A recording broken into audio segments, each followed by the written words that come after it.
Ilang saglit pa, niyaya ng dalawa si Brent na sumama sa kanila. Tara Brent, lakad tayo. Upo tayo dito. Dito, ipinagtapat na rin nila kay Brent ang kanilang secret weekly task. Sa bawal malaman, distract na lang yung mga girls. Baka, yun nga, sinabi ko na lang, pero birthday talaga ng kapatid ko ngayon. So, Pero big help na rin kay Esnir. Malamang matutulong ni Esnir dito sa girls. As much as possible, pass the message na lang. Huwag na kayo yung magsabi kasi mas halata pag mini-meeting niyo lahat eh. Pero sa kabila ng payo ni Brent na huwag magpahalata, si River sunod namang nilapitan si Esnir.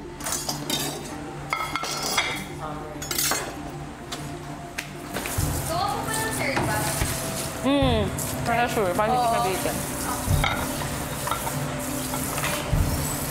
Do you need the big bowl? Big bowl. Di ka dito.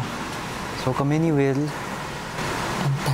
ang 11th weekly task leaders. Yes! So may dalawang items na kailangan natin itago sa mga girls. Mali naisip namin, dalawang tao may iwan dito. Sabi nila, ako tsaka si Dustin. Tapos, kukunin niyo yung lapel namin. Tapos, may isang tao sa hallway na magde-delay ng pagbukas ng pintuan. But what if sa storage room nilagay? Ayun nga. Dapat mauna yung guys. Dapat mauna yung apat na lalaki. Tapos harangan na lang. Kung makita man na nandun, yung dalawang lalaki nakaharang. Tapos kayo kuha agad, bulsa agad. Matapos makausap ng palihim ang task leaders, si Esnir dumiretso sa living room at tila nagsimula na sa paghahanap.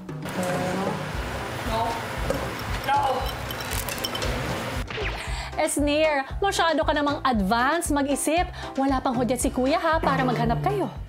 Ilang saglit pa nakatsyempo na rin si River para maipaalam ang kanilang task kina Dustin at Vince. Vince,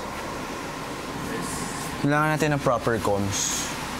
Lalo na pagka mamaya nahanap ko na. Tapos palabas na kayo ng mga girls. Paano yun? Ayun. Sasara ko yung dito. So, kailangan natin medyo i-stall yung girls na dun sa, para may time sila para mahanap yung Okay. Habang nag-uusap ang boys,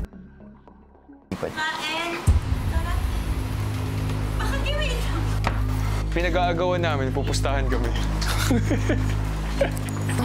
Thanks. Shuv, kinuna mo na ako. Thank you. Isip katas ba kayo? What's going on? Birthday nung kapatid ni River. matapos malaman na birthday ng kapatid ni River, si Bianca. Happy birthday! Happy birthday, Mom! Thank you, Bianca. Nang magdasal ang housemates, Today, we celebrate the birthday po of our beloved Kuya Richard po, the brother of River.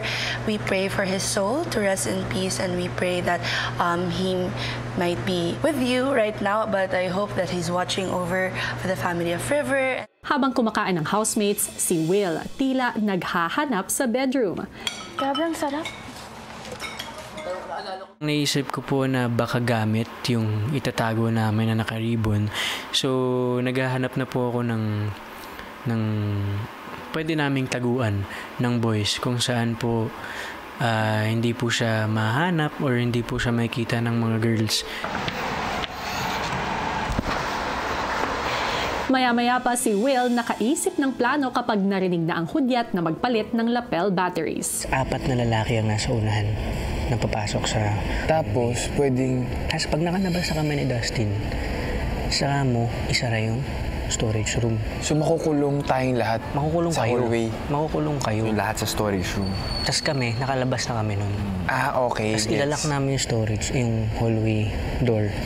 Tapos, pag nabuksan na yung storage room, bigyan nyo ng late na lagi magbubukas. So, kayong 4 na boys talaga, as in, please, takpan nyo talaga yung pintuan. Total, yung task is the big taguan. Diba? Ano bang ginagawa ng tagu-taguan? May naghahanap. So, baka bigyan ng task yung girls na maghanap. Pag nakuha natin, make sure na tagun-tago talaga. Ilang sandali pa, sina Will at River nag-isip ng diskarte kung saan itatago ang bagay na may red ribbon. Kung teddy bear na malaki. Pwede sa kama ni na Ralph o ano. Nalagay na lang tayo ng Sa atin eh. yung blanket.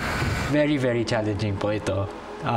Kailangan talaga ng strategy, timing, proper planning. Tago. Saan mo pinakatago? Nang makita ni River ang ibang housemates, Bakit may stage pa kaya? Bakit kaya may stage pa? Baka yan yung next parang weekly task natin or Day 3. Day 3, no? Feeling ko gagamitin pa ulit. good job, boys! Ang galing nyo sumegway. Eto, bro. checkan natin. Basic lang to. Pagdating sa kitchen, sina River at Will pasimpleng naghanap ng matataguan ng bagay na may red ribbon. Masama pa kung tinatago ko yung itlog ko doon sa kwarto kaya. Dapat kaya dito na lang o ano? Pwede, bro. Baka mabasag yun. Sina Esnir at River naghinala kung nasaan ang dapat nilang kunin at itago. Takas ng kutob ko. Nawala. Nakaplanta siya sa storage room. Or, May feeling ako sa labas. yeah, pwede din na pagpapasukan tayo doon. Pag na-stuck tayo doon sa hall, tayo lahat. Yun. Uy, huwag, ano, Ayan. huwag masyadong obvious. Si Sai tumitingin. Can't you see?